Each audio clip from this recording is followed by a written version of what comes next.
keep hearing on the interwebs thingy that whoever wins between Vegas and Colorado is going to boat race Montreal. Do you believe that?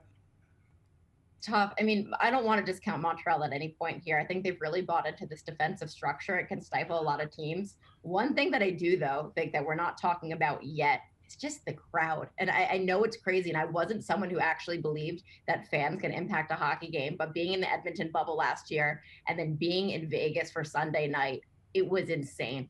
It makes such a difference. And you look at the Canadians, and they've had an entire year without even leaving the country. If they had to come to Vegas or they had to come to Colorado, I do think it would be quite a rude awakening.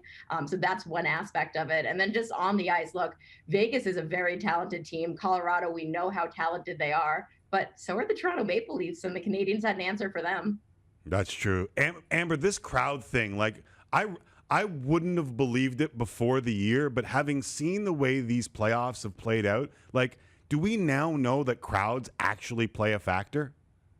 It does. And listen, we've talked to some of our colleagues, and you just heard Emily talk about it. Chris Johnston, he said he had goosebumps. Sean Reynolds had goosebumps walking into a rink with 2,500 fans, right? Imagine with 18,000 fans, what Emily's going to be seeing tonight at the Ball Arena. It's going to be an incredible scene.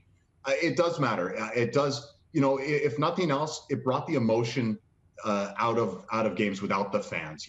When the Leafs maybe needed that pickup in Game 5, needed a little bit of something to remind them of what they're fighting for, it wasn't there. And that's not to put the blame on the lack of fans for what happened to Toronto. But my point is, I do think there's an advantage there. Talk to the Islanders who are heading back to Nassau Coliseum. Yeah. I mean, that place it's an insane building. And I think, I shouldn't be speaking to this, and even Emily, it's really got to, Stewie's the one who could speak to this, but I think it does make a tangible difference.